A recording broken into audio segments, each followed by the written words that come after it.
Ajang silaturahmi lebaran para elit politik turut menyita perhatian publik. Bernuansa kekeluargaan dengan hidangan opor ayam, namun dimaknai sebagai lobi-lobi politik.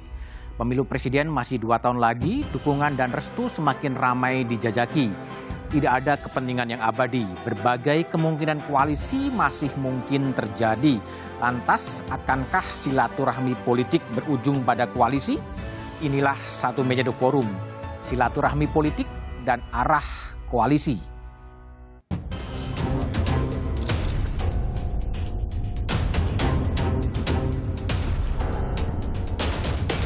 Pada pemilihan presiden 2024 mendatang, saya kira Pilpres kali ini hanya akan diikuti oleh 3 pasangan atau maksimal 3 pasangan capres dan cawapres karena presidensial threshold kita memang sangat tinggi.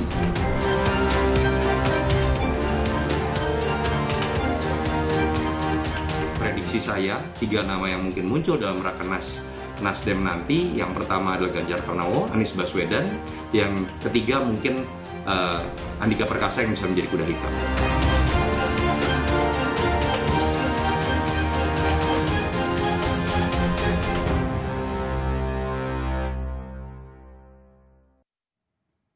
Lebaran 2022 amat terasa nuansa politiknya. Perjumpaan Idul Fitri dibaca sebagai penjajakan koalisi politik untuk pemilu 2024. Tidak ada yang salah soal itu, sejauh fokus pelayanan publik tidak terganggu. Itulah tema Satu Meja The Forum malam ini, silaturahmi politik dan arah koalisi. Di studio sudah ada Bung Ferry Juliantono, Wakil Ketua Umum Partai Gerindra. Malam, Bung Ferry. Kemudian melalui sambungan Zoom ada Willy Aditya, Ketua DPP Partai Nasdem. Selamat malam, Bung Willy. Kemudian ada Hersaki Mahendra Putra, Ketua DPP Partai Demokrat. Malam, Bang Zaki. Selamat malam, Pak Budiman. Kemudian ada Ketua DPP Partai Golkar, Aceh Hasan Sazili. Malam, Bang Aceh. Salam. Ya, Assalamualaikum warahmatullahi wabarakatuh. Selamat malam. Kemudian ada pengamat politik, Wakil Direktur Eksekutif Puskapol UI, Huriah. Malam, Mbak Huriah. Selamat malam, Mas Budiman. Oke, saya mulai dari Bung Ferry dulu. Bung Ferry, Lebaran hari pertama Prabowo dari Jakarta terbang ke Jogja menemui Presiden dan kemudian balik lagi ke Jakarta menemui Ibu Megawati. Ada pesan khusus simbolik di balik pertemuan itu?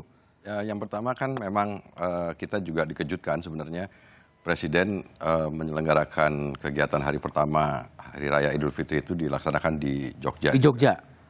Lepas dari apa alasannya Presiden kemudian hari pertama Idul Fitri itu di Jogja, tapi dengan kedatangan Pak Prabowo ke sana, ke Jogja, dan kebetulan saya lihat Pak Prabowo sendiri itu yang datang ke Jogja.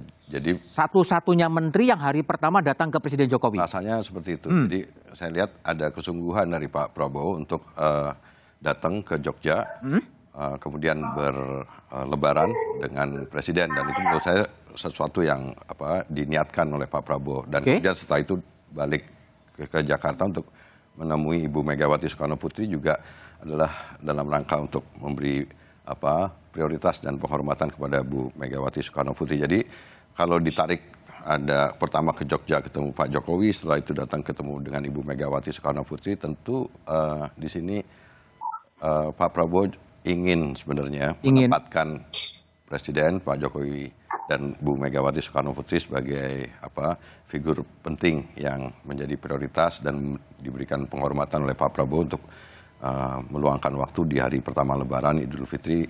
Pak Prabowo lakukan itu gitu. Jadi kalau itu dilakukan, dan sebenarnya kan gini, kalau langkah politik atau silaturahim dalam rangka Hari Raya Idul Fitri itu kan sebenarnya biasa dan keharusan yang dilakukan oleh umat Islam gitu. Tetapi kegiatan itu seringkali suka dinyatakan oleh masyarakat sebagai manuver politik atau langkah politik, padahal bisa jadi belum tentu juga. Bisa jadi iya.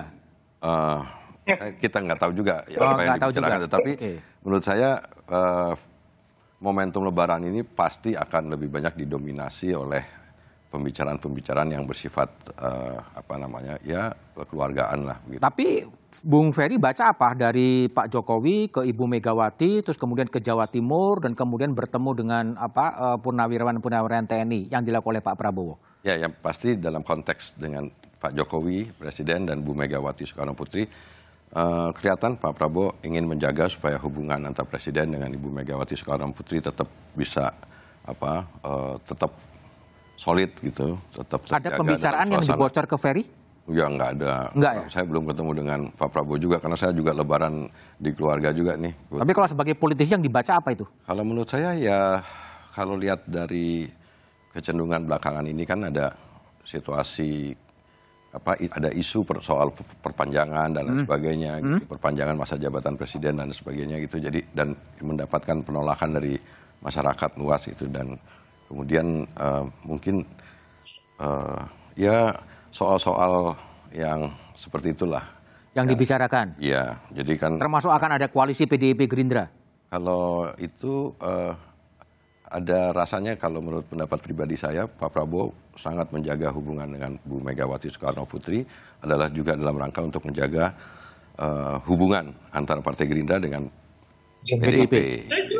Oke, baik. Tapi juga tetap melakukan hubungan silaturahim dengan partai-partai yang lain, oleh karena itu sebenarnya agak masih terlalu jauh kalau ini dikaitkan dengan 2024, karena memang prioritas kita Partai Gerindra, apalagi Pak Prabowo Subianto kan sebenarnya Bapak belum menjawab mau maju atau enggak? Iya, dukungan dari internal Partai Gerindra. Kalau internal keluarga besar Partai Gerindra sih pengen kembali Pak Prabowo untuk ini. Tapi sampai dengan hari ini Pak Prabowo belum memberikan jawaban. Jadi menurut saya memang Pak Prabowo belum memprioritaskan soal 2024 gitu. Oke, baik. Saya pindah ke Bung Hersaki ya dari Partai Demokrat. Ini Bung Agus Harimurti juga kemudian ikut menggelar silaturahmi politik dan bertemu dengan Ketua Umum Partai Golkar Airlangga Hartarto. Ini juga bagian dari penjajakan koalisi gitu, Bung Hersaki? Ya, begini Pak Budiman. Kalau Ketua Umum kami, Mas Ahaye itu memang mewakili Partai Demokrat itu terus membangun silaturahmi. Dan komunikasi politik dengan parpol-parpol dan tokoh atau figur lainnya. Memang tidak semua terbuka dan terlihat di media. Oh, tidak semua terbuka ya? Banyak yang tertutup ya?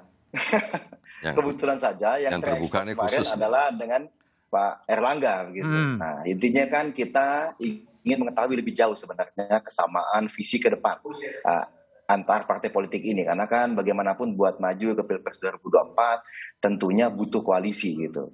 Dengan sesama partai politik dan mencapai ambang batas. Nah, di sini kita juga mencoba menjajaki terkait dengan chemistry-nya. Karena ini menjadi penting ini kalau buat kerja bersama membesar negara ini, dan kemudian ujungnya harapannya adalah bisa tercapai trust building. Karena bagaimanapun kami juga punya pedoman dalam berkoalisi itu akan berkoalisi hanya dengan sesama parpol yang akan perjuangkan kepentingan rakyat ini, yang berulang kali disampaikan oleh Ketum AHY. Nah, ini silaturahmi ini adalah proses. Selain dengan Golkar, dengan siapa lagi yang tertutup itu? Ya, itu saat ini kan kesepakatan dengan silaturahmi tertutup ini kan kedua belah pihak bahwa tidak untuk diekspos. Tidak untuk diekspos. Tidak untuk diekspos, jadi bisa kami publikasikan, tetapi kami bukan hanya menjalin komunikasi dengan Golkar, tetapi dengan berbagai partai lainnya. Itu di Instagramnya Pak Airlangga itu ada AHY. AHY itu apa? Airlangga Hartarto yes gitu ya? Ya, ini kan jokes sesama ketua umum partai politik inilah, karena memang kebetulan Pak Airlangga dan juga Mas AHY ini kan komunikasi juga lancar, WhatsApp-WhatsAppan segala macam. Dan kebetulan pada saat bertemu Pak Airlangga yang kemudian melemparkan jokes bahwa apa ini kepanjangan AHY. Ya, kepanjangan AHY. Ya, Mas AHY menjawabnya Agus Harimurti Yudhoyono. Bukan. Apa nih? Ini Airlangga Hartarto yes katanya. Yes. Cocok lah ya chemistry-nya. Kang Aceh Hasan, itu lanjutannya apa? Conversation antara Airlangga dengan Pak Airlangga dengan Mas AHY ini dari pertemuan itu? Iya, yang jelas bahwa suasananya adalah suasana Lebaran. Dan Lebaran tentu harus diisi dengan silaturahmi, bermaaf-maafan, karena itu tradisi yang positif yang dimiliki oleh bangsa kita. Dan di dalam pertemuan tersebut tentu lebih kepada sifatnya kekeluargaan. Pak Airlangga pernah menyampaikan di dalam pertemuan tersebut bahwa beliau ya sebagai sesama partai yang pernah bersama gitu ya dalam periode sebelumnya sebagai bagian dari koalisi pemerintahan, tentu berbagai kemungkinan bisa terjadi. Termasuk kemungkinan koalisi ya, Demokrat Golkar. Iya, komunikasi itu saya kira harus dibuka ya, karena antara Golkar dan Demokrat kan pernah ada dalam satu perahu pemerintahan, dan tentu jika memang ada kesamaan persepsi, kesamaan perjuangan, itu kan bisa dilakukan atau dirajut dalam konteks bagaimana kemajuan Indonesia. Jadi saya kira antara Pak Erlangga dengan Pak Agus Harimurti Yudhoyono itu kan memang memiliki pertemanan yang cukup panjang gitu ya. Jadi karena itu pertemuan tersebut ya bukan semata-mata soal pertemuan politik, tapi ini pertemuan kekeluargaan, kunjungi kan sesuatu yang sangat biasa gitu. Ya, minimal menyamakan kepanjangan inisial AHY ya. Airlangga Hartarto yes atau Agus Harimurti yes, kira-kira gitu ya. Oke, saya pindah ke Bung Willy Aditya. Bung Willy, jadi Nasdem melihat gimana nih silaturahmi Lebaran yang dibaca publik sebagai silaturahmi politik dan mengarah kepada penjajakan koalisi Pilpres 2024? Selamat malam Bung Budiman. Itu bagus lah ya. Kalau terjadi koalisi sedari dini, biar kita kemisterinya terbangun. Daripada kawin paksa, ujung-ujung injuritan, terus karena nggak ada tiket lagi dikawinkan kan gitu. Kayak Siti Nurbaya Datuk Maringgi kan, enak banget gitu kan. Ya, jadi proses itu kalau Nasdem melihat bagaimana koalisi harus dibangun dari awal dan capres harus ditentukan dari awal. Sehingga ini merupakan pembelajaran politik ya. Misal kayak Bung Ferry ini kan sudah punya capres Gerindra. Kan bagus ya. Ya kan itu sudah jelas orang tidak beli kucing dalam karung lagi ya. Ini yang kemudian Nasdem nanti bulan depan 15 Juni sampai 17 Juni kami akan menghelat Rakernas untuk kemudian mengusulkan 3 nama. Ya karena Nasdem partai terbuka ya. Nasdem ketua umumnya tidak seperti Gerindra yang mendeklar maju capres kita, kemudian partai ini silahkan digunakan oleh putra-putri terbaik di Indonesia untuk menggunakan Nasdem sebagai alat perjuangan politik. Itu yang kemudian partai publik, partai yang terbuka. Itu bedanya mungkin kami dengan partai-partai yang lain. Nasdem tidak punya handicap untuk kemudian si A harus jadi presiden, si B harus jadi presiden, tidak. Itu. Jadi siapapun bisa naik lewat Nasdem ya Bung Willy ya? Iya, jadi tapi bukan ketua umum. Itu ya ketua umum. Ini yang kemudian kita garis bawahi. Ini yang akan kita tentukan 3 nama, kita serahkan pada Pak Surya, habis itu kita bangun koalisi. Jadi seperti kata Mas Zaky kan tidak bisa kecuali PDI Perjuangan yang bisa sendiri, selebihnya partai-partai ini harus membangun koalisi. Itu sebuah keniscayaan. Oke, baik. Saya ke Mbak Auria. Mbak Auria, jadi kalau silaturahmi politik Lebaran ini memang sebagai awal dari penjajakan koalisi. Tadi kalau Willy kan mengatakan semakin jauh dilakukan koalisi semakin baik agar tidak ada kucing dalam karung. Tapi jawabannya setelah jeda berikut ini.